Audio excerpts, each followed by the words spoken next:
Oh boy, I've been waiting on this one. Welcome back, everybody, to Y'all Hate Sports, Part 13, Toronto fans. Consider Toronto the first stop of the summer of fans that get hated on a daily basis by the internet.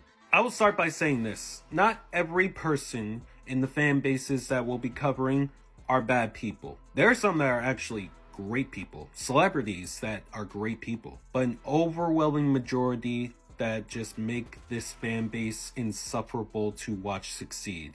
That's why we have a lot of haters in sports, y'all, alright? It's not just me. There are still plenty of fan bases to get through this summer, and I honestly wasn't even prepared to start with you, Toronto. Maybe a noxious fan base like New York, or a universally hated one like Philly, but thank your six god Drizzy Drake for giving you another L on top of all the ones your sports teams have taken recently. No, seriously. Maple Leafs lost in the first round to Boston 7.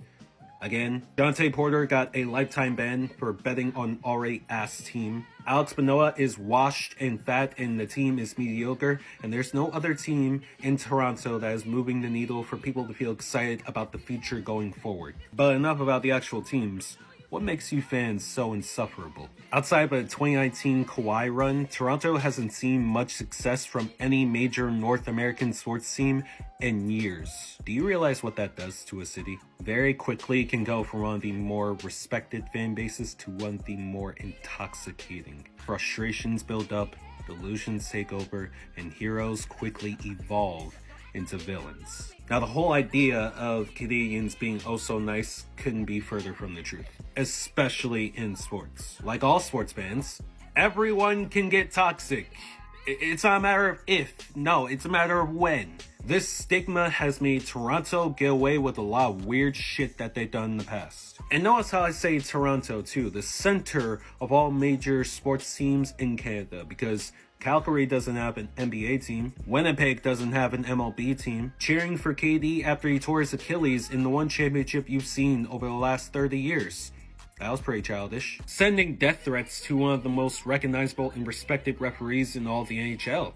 That checks out. Threatening a 9-year-old girl several times who just so happens to be the daughter of a Toronto Raptor legend because you really think her screams cost your team free throws in a play-in game? That's just evil and petty, and the reason why a lot of casuals don't like sports to begin with. And the thing that's getting me here is the narrative about you, Toronto fans. Maybe no fan base that is in relative distance of Toronto or has no teams in their division from Toronto realize just how bad y'all can really be. Like, I could probably speak to a Kings fan right now and their opinion of Toronto would be indifferent. But let me speak to a Knicks fan, a Bruins fan, and definitely let me speak to a Sixers fan.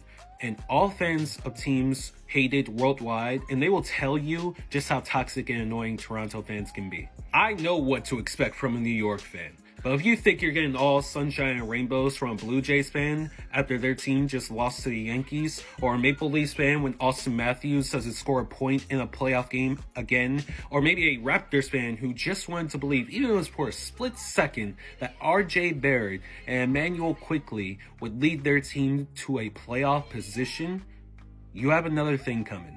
Y'all Hate Sports is supposed to highlight what makes people hate sports, from the minute details to the overwhelming expectations teams may have. If there was ever a fan base that needed humbling, or a stern analysis of just how trash they can be, it's Toronto fans. I'm not saying y'all are the worst, but you're certainly up there, and not as great as the national media has painted y'all to be.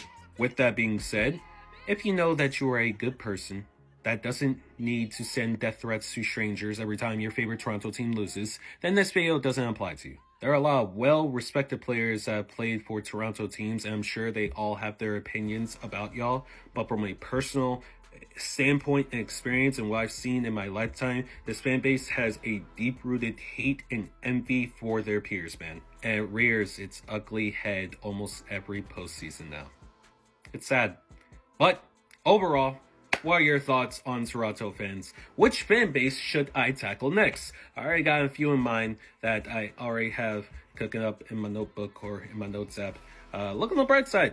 Toronto fans, that see this potentially, I did not cook y'all as bad as K-Dot cooked Aubrey, all right? It's actually fitting that half the industry is ready to turn on him after the last this. But I hope the rest of the world does the same with your favorite sports teams because, yeah, y'all need a reality check.